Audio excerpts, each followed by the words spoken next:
17 Agustus 1945 Masehi, proklamasi kemerdekaan bangsa Indonesia dikumandangkan. Rasa syukur dan gembira yang menghampiri bangsa membuat semangat baru dalam mempertahankan negeri yang baru lahir. Tapi, perjuangan belumlah usai. Konflik baru selalu datang menghampiri, namun tidak membuat para pejuang putus asa. Begitu pula yang dialami para Jawi di Timur Tengah. Berita detail mengenai proklamasi Indonesia terlambat sampai kepada para pelajar di luar negeri. Bahkan para pelajar baru mengetahui isi teks proklamasi 17 Agustus 1945 ketika misi diplomasi Haji Agus Salim ke Kairo pada tahun 1947. Akan tetapi, berita mengenai telah dikumandangkannya proklamasi pada 17 Agustus sudah sampai ke telinga pelajar pada permulaan September. Perpindom akhirnya mulai menyerukan pemberitaannya melalui media-media massa dengan sedikit merekayasa peristiwa proklamasi itu. Pada masa pasca proklamasi, terbentuklah Perhimpunan Kemerdekaan Indonesia yang diketuai oleh Zain Hasan. Tugasnya berfokus pada masalah politik luar negeri Indonesia. Pada 13 November 1945, saat musim haji berlangsung, terjadi pertemuan antara perwakilan perhimpunan dari Kairo, Baghdad, dan Hijaz. Dari sini mereka menegaskan kembali arah koordinasi mereka sebelumnya dan disepakati bahwa Kairo sebagai pusatnya. Pada pertemuan ini, Kairo diwakili oleh Fuad Fakhruddin dan Said Muhyiddin, Baghdad diwakili oleh Syafi'i Abdul Karim, dan Makkah diwakili oleh Ja'far Zainuddin, Nuri Encik, dan Abdul Latif Sijanten. Perjuangan para Jawi berlanjut pada peran diplomasi dengan negara-negara Timur Tengah. Mereka berhasil menyampaikan gagasan dan suara mereka mengenai kemerdekaan Indonesia ke dalam forum PBB dan Liga Arab. Selain itu, mereka juga berhasil mengumpulkan simpati kaum muslimin di Timur Tengah dengan alasan bahwa Indonesia yang baru lahir juga mayoritasnya adalah muslim. Bahkan Zain Hasan menceritakan bahwa para pelajarlah yang menambahkan nama Presiden pertama RI menjadi Ahmad Soekarno agar meyakinkan kaum muslimin di Timur Tengah. Walau ketika itu tanpa sepengetahuan Bung Karno sendiri, sehingga wajar bila pada akhirnya Bung Karno masih dikenal dengan nama Ahmad Soekarno di Timur Tengah hingga saat ini.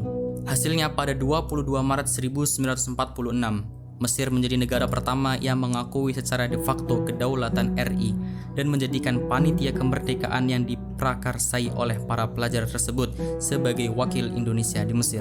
Selanjutnya diikuti oleh Arab Saudi dan Irak.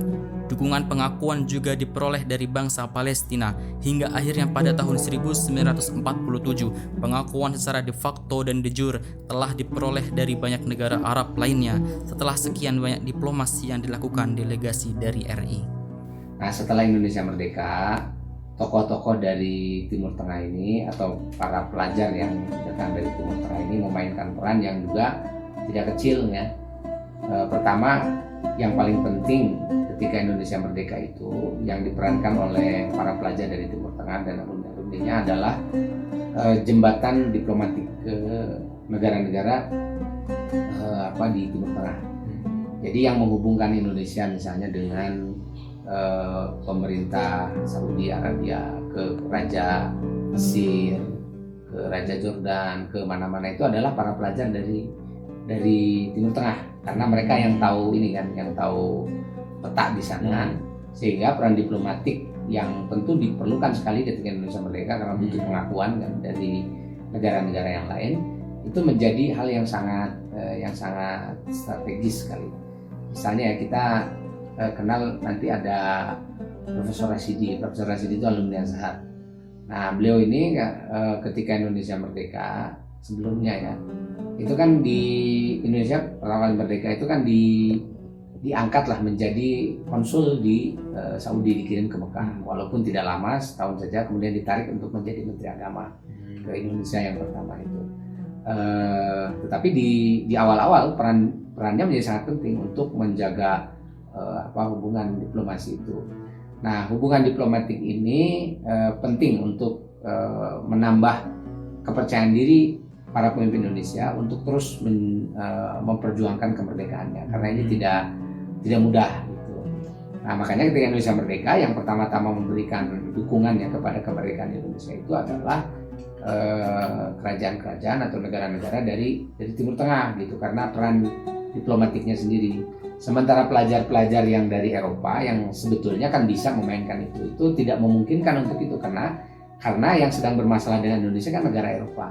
Inggris, Belanda gitu, yang tentu tidak mau melepaskan Indonesia untuk merdeka.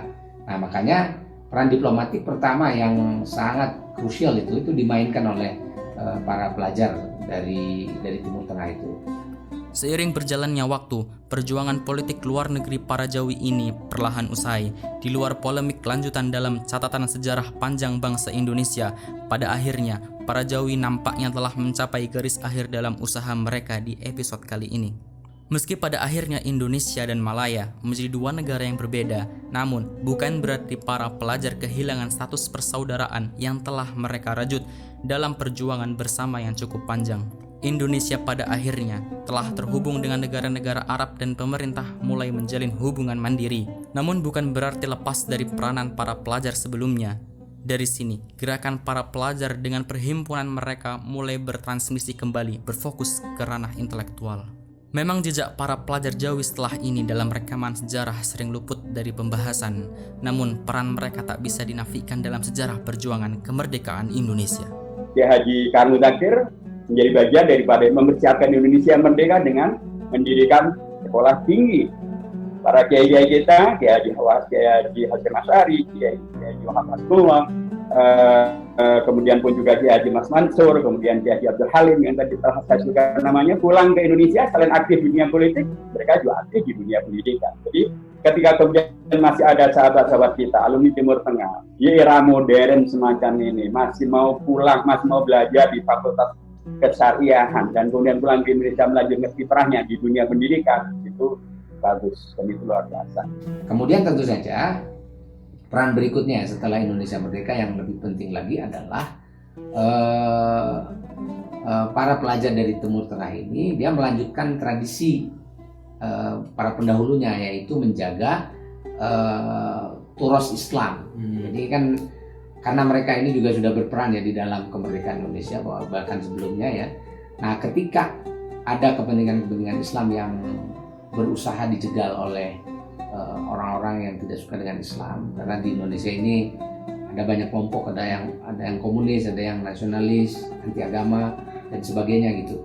Nah, para tokoh yang berasal dari aktivis alumni Timur Tengah ini, dia berperan penting di dalam memberikan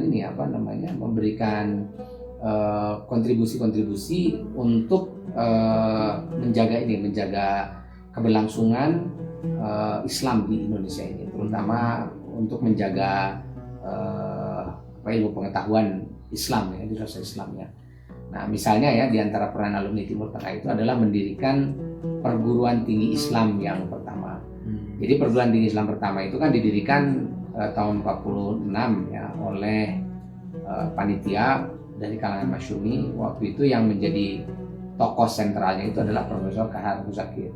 Profesor Khairul Zakir ini nanti yang beliau aktif juga di Muhammadiyah, tapi yang setelah nanti ini berdiri namanya PTI dulu, Perguruan Tinggi Islam. Tapi kemudian berubah menjadi Universitas Islam Indonesia atau UII tahun 46. Mula-mula Jakarta, kemudian pindah ke Jogja. Tapi peran dari Profesor Khairul Zakir ini menjadi sangat penting. Kenapa? Karena Universitas Islam Indonesia itu memiliki konsep perguruan tinggi itu betul-betul mirip dengan Mesir. Jadi diambil Azhar, itu dipakai untuk di Fakultas Agamanya itu dibuka Fakultas Agama di Fakultas Islam Indonesia. Nah, berarti kan tradisi perguruan tinggi pertama di Indonesia itu perguruan tinggi Islam ya, terutama untuk kajian Islam, itu diperankan sangat sentral oleh alumni Timur Tengah karena dia mengambil polanya Mesir ya, Al-Azhar. Bahkan ketika nanti Fakultas Agama Islam dari UI ini diambil oleh negara tahun 51 tahun 51 lah persisnya. Nah, itu menjadi PTAIN, Perguruan Tinggi Agama Islam Negeri. Nah, itu kan karena Indonesia kan nggak punya konsep nih bikin perguruan tinggi Islam itu kayak gimana. Akhirnya diambil tuh yang punya UI. Jadi konsepnya Profesor Khairul Zakir itu diambil, kemudian menjadi PTAIN yang nanti menjadi cikal bakal IAIN dan kemudian berkembang menjadi UIN gitu. Nah, kurikulumnya dari mana? Dari Mesir, dari Azhar. Nah, siapa yang ngajar? Yang ngajar itu tentu saja alumni Azhar gitu ya, alumni Azhar. Ada juga yang alumni dari dari Mekah juga. Nah, maka sejarah IAIN itu di mana-mana itu mesti nggak bisa dilepaskan dari alumni Al-Azhar, alumni dari terutama Al-Azhar karena yang punya konsep perguruan tinggi di Al-Azhar, dan alumni-alumni juga dari Timur Tengah yang lain, terutama dari dari Mekah nanti. Nah, jadi kalau kita lihat misalnya dalam perkembangan berikutnya pun begitu. Jadi kurikulum itu pun juga dirancang berdasarkan kurikulumnya Al-Azhar, dan bahkan yang mengubah model kurikulum yang tadinya seperti Al-Azhar kemudian diubah menjadi seperti Darul Ulum itu juga adalah alumni Mesir juga, yaitu Prof. Harun Nasution tahun 74. Jadi tahun 74 itu Prof. Harun mengubah kurikulum IAIN di Jakarta yang tadinya mengikuti Al-Azhar menjadi mengikuti Darul Ulum Ustaz Kairul. Tentu tahu ini bedanya ya. Nah, nanti ini ya sampai sekarang ya tentu berpengaruh besar. Nah, jadi artinya peran para alumni ini menjadi alumni Timur Tengah ini di Indonesia sangat penting ya dalam pengembangan perguruan tinggi Islam di Indonesia itu. Ya, sampai sekarang lah masih terus begitu. Nah, di samping juga peran yang lain yang lebih penting itu, ini kan peran baru ya kalau di perguruan tinggi. Peran yang sudah tradisional adalah di pesantren. Jadi pesantren yang ada di mana-mana itu, yang berdiri di mana-mana itu sebetulnya dibina atau dipimpin oleh para alumni Timur Tengah gitu. Walaupun pada masa lalu kan kiai-kiai itu tidak sekolah di universitas secara formal seperti sekarang, tetapi bertalaki kepada para masyayikh. Tapi itu semacam sesuatu yang wajib dulu, itu bahwa siapapun yang memimpin pondok pesantren dia harus kuliah dulu di di Timur Tengah atau belajar di Timur Tengah, supaya pertama tentu bahasa Arabnya bagus, kemudian yang kedua supaya dia lebih mendalam dalam dirasa Islamnya karena bertemu dengan para masyayikh, dan mereka ini menjadi ulama-ulama besar seperti Haji Masyari, Ahmad Dahlan misalnya, atau ulama-ulama di pesantren itu rata-rata semuanya mesti pernah ke Timur Tengah. Nah, setelah Indonesia merdeka, pesantren-pesantren itu juga sama, jadi bisa berkembang dengan baik ya.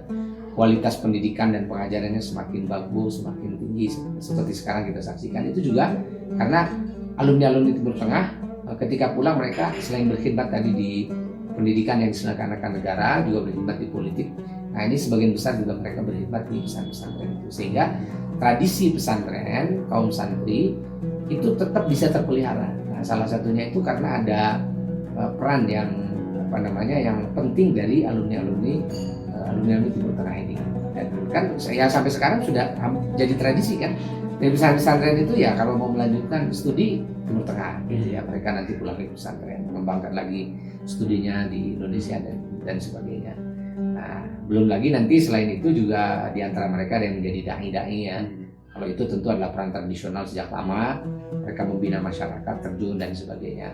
Nah, dari peran ini nanti ada juga ya yang mendorong alumni Timur Tengah ini untuk masuk ke bidang-bidang yang lain walaupun belum signifikan, misalnya masuk ke politik. Nah, kalau di politik ini kan masih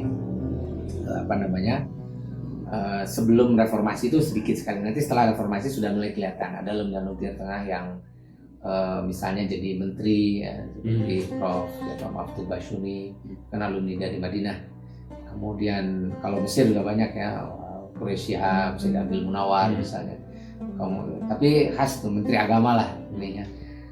Menteri yang di luar agama masih belum banyak ya, karena memang diplot. Tapi paling tidak alumni Timur Tengah ini dipercayalah oleh para pemimpin Indonesia ini untuk mengurusi masalah-masalah agama di Indonesia itu peran politik yang cukup penting. Tapi setelah reformasi juga menarik juga, banyak yang jadi kepala daerah ya, seperti jadi gubernur, seperti Tuan Guru Bajang ya, Zainul Majdi di Nusa Tenggara Barat, kemudian beberapa yang lain juga di beberapa daerah itu sudah mulai muncul ya karena keterbukaan politik. Jadi artinya bahwa alumni Timur Tengah ini di dalam sejarah Indonesia memang memberikan kontribusi yang cukup penting dan signifikan, terutama di dalam menjaga umat ya, menjaga Islam, dan marwahnya umat Islam ini disanggah. Salah satunya itu adalah para alumni dari Timur Tengah ini. Salah satu ciri dari alumni Timur Tengah yang kemudian kembali ke Indonesia adalah mereka punya semangat yang kuat memang untuk ikut berkontribusi ya di dalam membangun Indonesia. Nah, saya tidak tahu ya apa faktor-faktor yang membentuk ciri ini ya. Tetapi saya punya pandangan bahwa yang pertama bisa jadi ya pola atau manhaj pendidikan, manhaj pemikiran Islam yang dipelajari.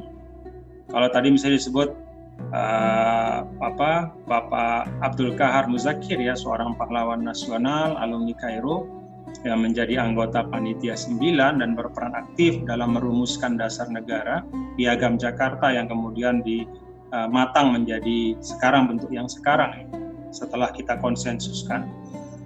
Saya melihat bahwa faktor manhaj Ahlus Sunnah wal Jamaah itu sangat berperan ya.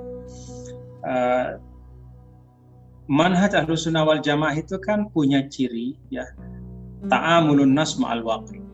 Jadi orang yang bermanhaj Ahlus Sunnah wal Jamaah, khususnya yang kita pelajari di Al-Azharus Syarif ya, itu kan selalu mendialogkan antara teks dengan realitas. Jadi teks itu tidak dikunci, teks itu tidak dipagari, teks itu tidak diisolasi dari realitas, tapi selalu ada proses bagaimana mewujudkan teks itu dalam realitas. Nah, proses-proses ini kan membutuhkan pemahaman yang kuat. Nah, pendidikan Timur Tengah itu memberikan bekal untuk pemahaman yang kuat, sehingga para alumni Timur Tengah ya, kalau tadi diberikan contoh Abdul Qahar Muzakir ya, profesor yang juga pendiri Universitas Islam Indonesia di Jogja, itu kelihatan sekali bagaimana beliau mengimplementasikan pemahaman keislamannya itu dalam konteks membangun Indonesia, dalam konteks menyuburkan semangat untuk memajukan Indonesia. Jadi sejauh mana kita bisa berkontribusi untuk Indonesia, itulah ukuran dari bagaimana kita mengimplementasikan pemahaman keislaman kita. Nah, ini menurut saya salah satu hal yang juga berperan ya, kenapa alumni Al-Azhar itu relatif ya, atau alumni Timur Tengah secara umum itu relatif tidak menemukan kendala di dalam kontribusi kebangsaannya, karena memang manhaj yang dia pelajari yaitu Ahlus Sunnah wal Jamaah itu adalah manhaj yang selalu mempertemukan antara teks dengan realitas. Nah, yang kedua habitat keilmuan ya, habitat keislaman yang dialami dan dirasakan oleh para pelajar Indonesia yang belajar di Kairo misalnya, itu kan habitat yang kosmopolitan ya, yaitu habitat yang di situ ada banyak sekali perjumpaan budaya dan peradaban yang berbeda-beda.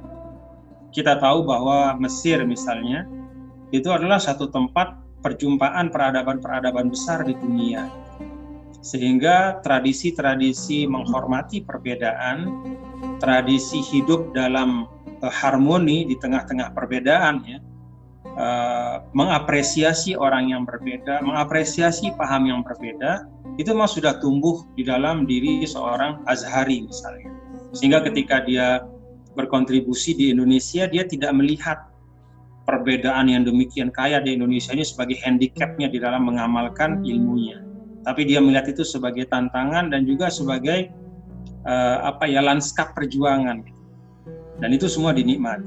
Ini menurut saya juga satu hal yang mempengaruhi ya, kenapa alumni Al-Azhar atau alumni Timur Tengah secara umum itu lebih, alumni Mesir ya yang saya tahu itu lebih mudah menyikapi perbedaan-perbedaan yang tumbuh di Indonesia misalnya, dan itu kemudian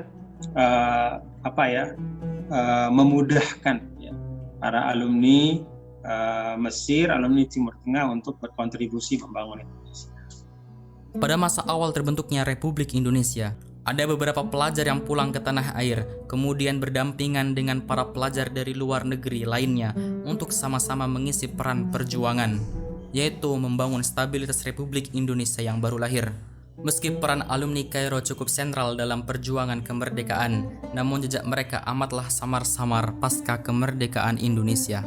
Nah, sementara kemudian para alumni Al-Azhar sendiri di Indonesia itu sangat banyak ya, sangat banyak. Ya.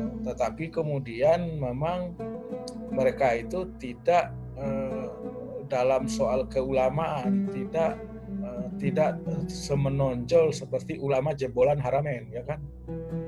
Karena apa? Karena banyak karena banyak alumni Al-Azhar ini kemudian bergerak di dalam pendidikan, ya kan? Pendidikan dalam tanda kutip pendidikan modern, ya, mendirikan sekolah-sekolah madrasah, ya, tapi tidak mendirikan pesantren yang besar-besar enggak. Yang biasanya yang mendirikan pesantren besar-besar itu adalah mereka yang termasuk ke dalam jaringan ulama yang berpusat di Haramain. Kalau yang berpusat alumni Mekah, alumni Kairo itu jarang, ada mungkin tapi agak susah mencarinya. Bahkan jebolan yang sangat terkemuka, terpandang, misalnya semacam Pak Quraish-Shihab, Profesor Quraish-Shihab misalnya kan nggak mengembangkan pesantren, nggak punya pesantren dia. Atau misalnya yang sekarang ini Tuan Guru Bajang, ya, Zainul Majdi, dia juga nggak membuat pesantren. Ada pesantren tapi pesantren Nahdlatul Watan organisasinya. Siapa lagi ya? Itu yang paling menonjol kalau dalam masa kontemporer. Kalau dalam masa sebelumnya ada alumni Al-Azhar Mahmud Yunus, dia masuk ke dalam birokrasi kelembagaan pendidikan Islam negeri, ya kan. Mahmud Yunus itu punya peran penting di dalam pengembangan atau pendirian pembentukan IAIN Syarif Hidayatullah Jakarta dan juga IAIN Padang. Ya. Kemudian Kahar Muzakir itu perannya sangat besar dalam pembentukan pengembangan UII, Universitas Islam Indonesia di Yogyakarta, sebagai universitas Islam swasta pertama dan universitas swasta pertama di Indonesia, lahir sebelum kemerdekaan bulan Juni tahun 1945 sebagai universitas pertama, universitas swasta pertama, ya, di Indonesia. Jadi ulama-ulama jebolan atau alumni Al-Azhar kebanyakan bergerak dalam bidang itu. Ada 1-2 yang aktif dalam politik, tapi jadi kebanyakan menjadi guru, ya kan, tapi bukan menjadi kiai dalam pengertian punya pesantren, bikin pesantren yang besar misalnya. Bukan seperti itu. Sehingga dengan demikian mungkin peranan jebolan Al-Azhar itu tidak sebesar yang seharusnya kita harapkan. Karena apa? Karena mereka agak juga jarang menulis, kecuali beberapa orang seperti Profesor Quraish-Shihab, ya rajin menulis, ya. Tapi yang lain agak jarang menulis. Ada Ibu Zakiyah Darajat, dia bukan alumni Al-Azhar, dia alumni Ain Shams. Jadi inilah ya kita harapkan. Saya waktu zaman UIN, ya IAIN dan UIN tahun 98 sampai 2006 itu merekrut banyak sekali alumni Al-Azhar S2 dan S3, ya kan, banyak, ya. Dan bersama mendirikan Fakultas Dirasat Islamiyah tahun 99, ya, kerjasama dengan Al-Azhar itu mendirikan dengan kurikulum Al-Azhar sampai sekarang ini. Dan yang mengajar di sana itu boleh dibilang mungkin lebih dari 80-90% adalah alumni Al-Azhar. Sekarang pun dekannya juga alumni Al-Azhar, Dr. Sairozi Dimyati dari Fakultas Tarbiyah Al-Azhar, ya kan. Tapi seperti yang tadi saya katakan, para alumni Al-Azhar ini jarang menulis di media massa, gitu. Juga jarang muncul misalnya di forum-forum publik seperti TV misalnya, jarang. Sehingga dengan demikian peranan mereka akhirnya tidak terlihat menonjol, ya karena kurang tampil gitu. Nah, kita berharap sekarang dengan konsolidasi alumni Al-Azhar di bawah kepemimpinan TGB Zainul Majdi, mudah-mudahan ini bisa mengangkat ya, memperlihatkan kepada publik, menyadarkan publik, membuat publik Indonesia, kaum muslim Indonesia itu sadar itu tahu bahwa sungguhnya peran alumni Al-Azhar itu sangat besar ya dalam modernisasi pendidikan Indonesia ya kan. Kalau kita bicara mengenai IAIN atau mengenai perguruan tinggi Islam swasta seperti UII misalnya dan IAIN, maka mau nggak mau kita harus mengakui peranan alumni Al-Azhar yang antara lain tadi sudah saya sebutkan ada Pak Kahar Muzakir yang baru dianugerahi sebagai pahlawan nasional oleh pemerintah Indonesia tahun lalu, dan kemudian Pak Mahmud Yunus, almarhum Profesor Mahmud Yunus, besar sekali peranannya itu. Jadi tetap saja ya peran itu tetap mereka lakukan, sekalipun mungkin ya mereka tidak menyebut diri dan atau kemudian tidak dikedepankan bahwa mereka adalah alumni Timur Tengah. Kita tahu bagaimana peran daripada Profesor Dr. Quresh dari Al-Azhar, dan sering saya sampaikan bagaimana kemudian dakwah yang begitu luar biasa memberikan pengaruh yang juga sangat luar biasa. Itu sekarang ini tampil dalam nama dari dua sosok yang dalam survei terakhir disebut sebagai yang paling banyak dirujuk. Ada Ustadz Abdul Somad, itu alumni dari Al-Azhar, kemudian melanjutkan ke Maroko, dan S3-nya di Sudan. Kemudian ada Ustadz Adi Hidayan, beliau pendakwah yang sangat populer juga di kalangan milenial, apalagi di kalangan para hijaber atau para generasi hijrah. Beliau alumni dari Tripoli, dari Libya.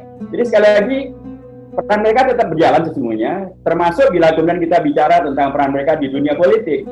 Tetap saja banyak alumni Timur Tengah yang tetap berkiprah di dunia politik, apakah secara praksis di tingkat eksekutif, banyak yang pernah menjadi menteri, ada pernah menjadi menteri agama, pernah menjadi menteri sosial, ada yang kemudian di dunia diplomasi, melanjutkan peran diplomasi yang dilakukan oleh Haji Agus Salim, banyak yang menjadi duta besar. Banyak juga yang kemudian berada di dunia legislatif, di DPR, di MPR. Banyak anggota DPR MPR itu adalah alumni dari Timur Tengah. Ya, kalau kemudian di situ tampillah seorang Iden Nurwahid gitu ya. Ya memang itulah faktanya. Saya kemudian terjun di dunia politik, pernah menjadi presiden partai, kemudian terpilih menjadi ketua MPR, kemudian menjadi ketua Badan Kerjasama Antar Parlemen di Parlemen Indonesia, kemudian terpilih menjadi wakil ketua MPR, sekarang wakil ketua MPR untuk periode yang keduanya. Ya ini sesungguhnya hanya bukti bahwa peran itu tidak berhenti, peran itu berkelanjutan. Sejauh yang saya lihat, peran-peran struktural maupun kultural itu sangat kuat. Artinya kalau kita lihat misalnya secara struktural ya, kiprah para alumni Timur Tengah di Indonesia ini semakin banyak di ranah eksekutif, kemudian legislatif ya. Itu banyak sekali anggota-anggota misalnya parlemen pusat maupun daerah, kemudian juga pimpinan-pimpinan daerah, kemudian juga lembaga-lembaga pemerintah itu yang di dalamnya alumni Timur Tengah ikut ya, berperan aktif. Nah, demikian pun kalau kita bicara dalam ranah kultural misalnya dakwah melalui sektor pendidikan, ya, lembaga-lembaga pendidikan Islam dan bahkan lembaga pendidikan umum ya, di Indonesia yang digagas, dibangun dan dikembangkan oleh para alumni Timur Tengah itu sudah semakin banyak. Bahkan saya melihat bahwa kontribusi di sektor pendidikan dari para alumni ini tidak terbatas hanya pada mendirikan sekolah ya, tapi juga memperkenalkan metode-metode pendidikan. Ada cukup banyak alumni yang mengembangkan di sekolah mereka masing-masing metode-metode yang terinspirasi dari tuntunan-tuntunan Islam ya, diformulasi menjadi metode tertentu, itu kemudian diadopsi oleh banyak pihak, dan itu menurut saya sesuatu yang menggembirakan. Karena kalau kita bicara tentang apa kontribusi kita ya kontribusi itu kan bisa menjadi peserta non-aktif, peserta pasif ya, lalu menjadi orang yang ikut di dalam arus besar. Lalu kemudian lebih dari itu adalah orang yang kemudian membangun satu metode tertentu ya, sebagai trendsetter, sebagai sebagai pelopor ya di dalam satu. Nah, alumni Timur Tengah terus-menerus ya mengembangkan dirinya saya lihat di Indonesia. Nah, kalau kita lihat ranah dakwah Islam ya, kita melihat banyak sekali tokoh-tokoh alumni Timur Tengah ya. Ada Bapak Profesor Dr. Quraish Shihab, ada Gus Mus ya, ada Ustadz Abdul Somad, ada banyak sekali ya. Ada dalam ranah intelektual Islam juga ada Dr. Mukhlis Hanafi dan banyak sekali. Ini semuanya mewarnai Indonesia. Dan kalau kita bicara secara khusus tentang manhaj wasati, maka saya bisa menyampaikan dalam kesempatan ini bahwa alumni Al-Azhar, alumni Mesir itu berperan sebagai katalisator utama ya untuk mengokohkan manhaj wasati ini dan menjaga agar manhaj wasati tetap menjadi mainstream pemikiran keislaman di Indonesia. Dan ini memang merupakan satu pesan khusus ya dari Fadilatul Imamil Akbar Grand Syekh Al-Azhar, bahwa para alumni Al-Azhar di Indonesia itu diharapkan bisa berperan sebagai lokomotif wasatiyah. Dan ini terus-menerus dilakukan oleh para alumni. Kegiatan intelektual para Jawi di masa sekarang mulai menunjukkan kembali peningkatan yang signifikan. Hal ini terlihat dari munculnya para cendekiawan Indonesia lulusan Timur Tengah, hingga bahkan beberapa lulusan Arab Saudi sekarang ada yang dipercaya sebagai pengajar di Masjid An-Nabawi Madinah. Selain itu, para Jawi ini juga bermacam-macam alma maternya, tidak hanya sebatas dari Kairo ataupun Haramain saja, akan tetapi sudah meluas hingga ke negara-negara Timur Tengah dan Afrika lainnya, bahkan hingga masuk ke universitas-universitas ternama dan tertua dalam sejarah Islam seperti Az-Zaitunah di Tunisia dan Al-Qarawiyyin di Maroko. Ketika pulang ke tanah air, mereka tidak hanya berperan sebagai pemuka agama saja, namun juga memainkan peran peradaban masyarakat di berbagai macam sektor. Nah, selain itu juga yang menarik adalah sekarang juga ada konsolidasi yang cukup intensif ya di kalangan para alumni untuk membangun satu kekuatan ekonomi ya, di kalangan alumni. Nah, saya misalnya ikut ya bersama-sama berdiskusi, dan juga sekarang sudah lahir misalnya himpunan para alumni Al-Azhar yang memiliki concern dan juga bidang usaha dalam sektor pertanian misalnya. Ada juga yang berhimpun dalam sektor entrepreneurship secara umum, kewirausahaan. Ada juga misalnya ATP ya, Azhari Travel Partnership gitu, partner. Itu semua para pelaku pemilik travel dan biro perjalanan itu menghimpun diri mereka juga. Jadi konsolidasi berbasis profesi ini menurut saya bagus sekali ya, karena kita tahu bahwa salah satu kunci di dalam menghadapi pergulatan masa depan ya adalah kemampuan kita untuk mensinergikan dan mengkolaborasikan potensi-potensi yang kita miliki bersama. Jadi arahnya menurut saya arah yang positif sekali ya. Jadi kiprah-kiprah yang sudah ada itu terus-menerus berjalan, dan alumni Timur Tengah khususnya alumni Mesir ya Al-Azhar itu sudah masuk ke ranah-ranah perkhidmatan yang sangat beragam, baik di dalam pendidikan, ekonomi, politik ya, dan kebangsaan secara umum. Sekali lagi, banyak orang mengira kalau alumni Timur Tengah, apalagi Madinah, gitu, Wahabi, dan kemudian pastilah kemudian menghadirkan stereotyping yang mereka ingin frame gitu. Tapi mereka akan kemudian terkoreksi secara langsung ketika mereka tahu bahwa saya alumni Timur Tengah. Orang mengira bahwa kalau alumni Timur Tengah dan alumni Madinah, maka otomatis berbanding antara bid'ah dan bid'ah. Partai politik bid'ah. Tapi saya malah bikin partai politik, malah menjadi mesin partai politik. Maksud ya sih saya hanya untuk masuk surga saja repot pakai bikin partai politik. Maaf, untuk masuk neraka saja kan kullu bid'atin dhalalah, kullu dhalalatin finnar. Maksud hanya untuk masuk neraka saja repot pakai bikin partai politik. Tentu tidak.